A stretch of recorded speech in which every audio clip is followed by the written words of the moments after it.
চট্টগ্রামের সীতাকুণ্ডের চন্দ্রনাথ পাহাড়ে মসজিদ নির্মাণের উদ্যোগ নেওয়া হয়েছে এমন ভুয়া তথ্য সামাজিক যোগাযোগ মাধ্যমে ছড়িয়ে পড়ে ব্যাপক আলোচনা সমালোচনার সৃষ্টি হয়েছে।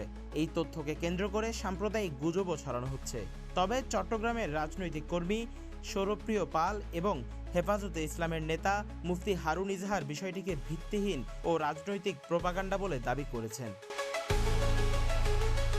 সম্প্রতি ফেসবুকে ছড়িয়ে পড়ে চন্দ্রনাথ পাহাড়ে একটি মসজিদ নির্মাণের উদ্যোগ নেওয়া হয়েছে। ওই পোস্ট ঘিরে নানা মন্তব্য ও সাম্প্রদায়িক উত্তেজনাও তৈরি হয়। এর সঙ্গে মুফতি হারুন ইজাহারের নামও জড়িয়ে দেওয়া হয়।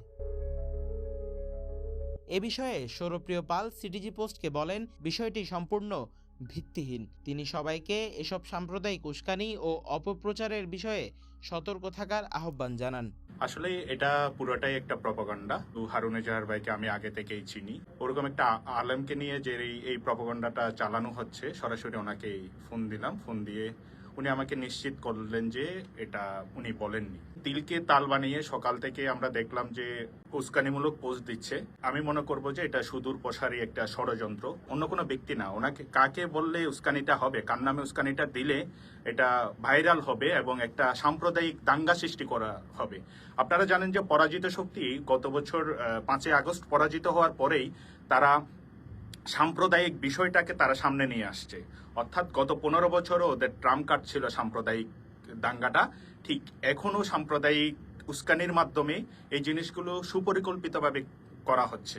অন্যদিকে মুফতি হারুন ইজাহারের সাথে সিটিজি পোস্ট যোগাযোগ করলে তিনি তার ফেসবুক পোস্টকে এই ঘটনা নিয়ে নিজের বক্তব্য বলে জানান। বিষয়টিকে সম্পূর্ণ ভিত্তিহীন বলে দাবি করেন তিনি।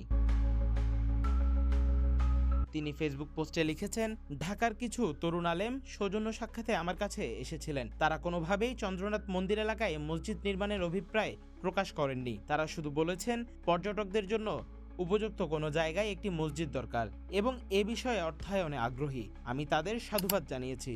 আমিও মনে করি ইকো পার্ক অংশে মুসলিম পর্যটকদের সুবিধার জন্য প্রশাসনের সঙ্গে পরামর্শ করে একটি ইবাদতখানা নির্মাণের উদ্যোগ নেওয়া যেতে পারে। তিনি আরও অনুরোধ জানান, ভুল তথ্য প্রচার করে যেন কেউ ধর্মীয় উত্তেজনা না ছড়ায়।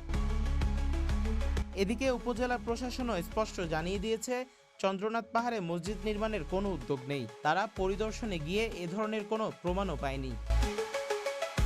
উল্লেখ্য, চট্টগ্রামের সীতাকুণ্ড উপজেলার এই চন্দ্রনাথ পাহাড় হিন্দু সম্প্রদায়ের গুরুত্বপূর্ণ তীর্থস্থান। পাশাপাশি এটি একটি জনপ্রিয় পর্যটন কেন্দ্র।